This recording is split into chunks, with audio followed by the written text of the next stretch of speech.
Annette King from the International Dermal Institute, and what I'm going to show you here today is the right way to pop a pimple.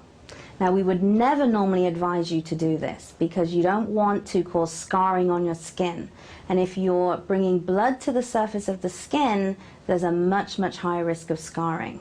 But we know you do it anyway. So we're going to show you, as professionals, how to go ahead and do that in the easiest, cleanest, most hygienic and safest way.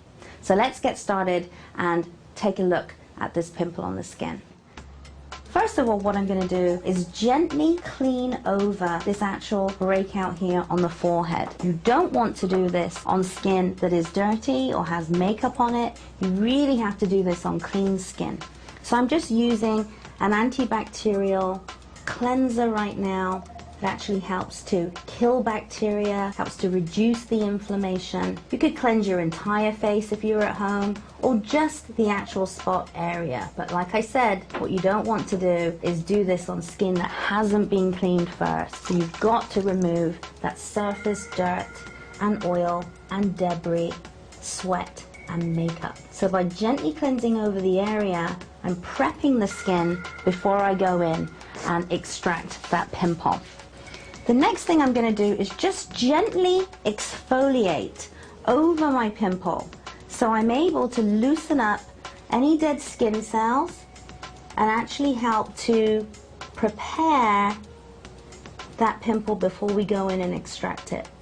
By exfoliating first, and with this I'm using chemical exfoliants, there's salicylic acid on here, but by doing that first I'm actually helping to prep the skin, and it's going to help that pimple to come out more easily.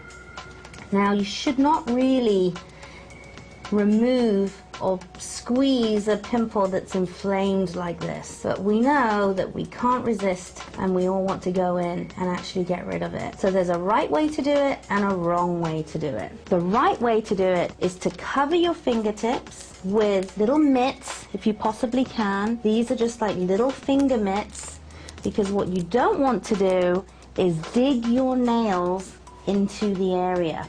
There's lots of bacteria beneath your nail, so we need to make sure that's not coming in contact with the skin.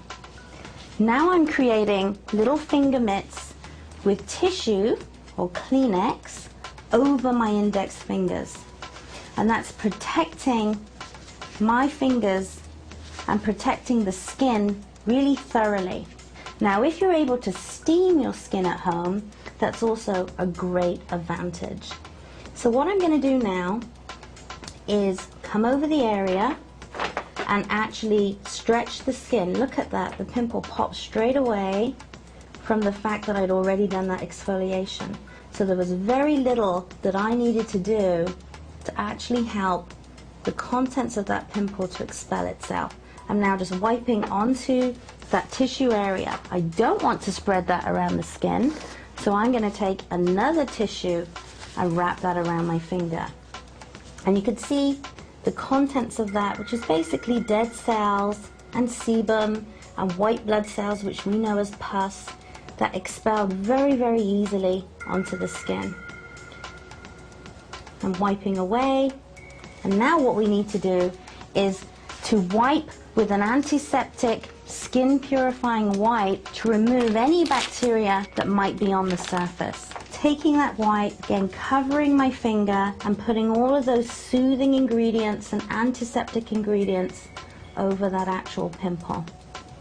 You could use a mask at this stage and use an antibacterial type of mask on the pimple, or a clay-based mask to help to soak up any excess oil and bacteria. But what we're going to do is a little pimple treatment by using a benzoyl peroxide-based product. And this is really like a pimple zapping solution. And by pouring those ingredients onto this little cotton bud, I'm able to deliver exactly onto that pimple. This type of solution has benzoyl peroxide, which is a common pimple solution, and what it does is it carries oxygen into that pimple, into the follicle, to kill that bacteria and stop that pimple from developing any further. You don't want to ever apply this over the whole area. You only ever need to apply it directly to the pimple. So that's what we've done. So by tomorrow morning, that pimple will be gone.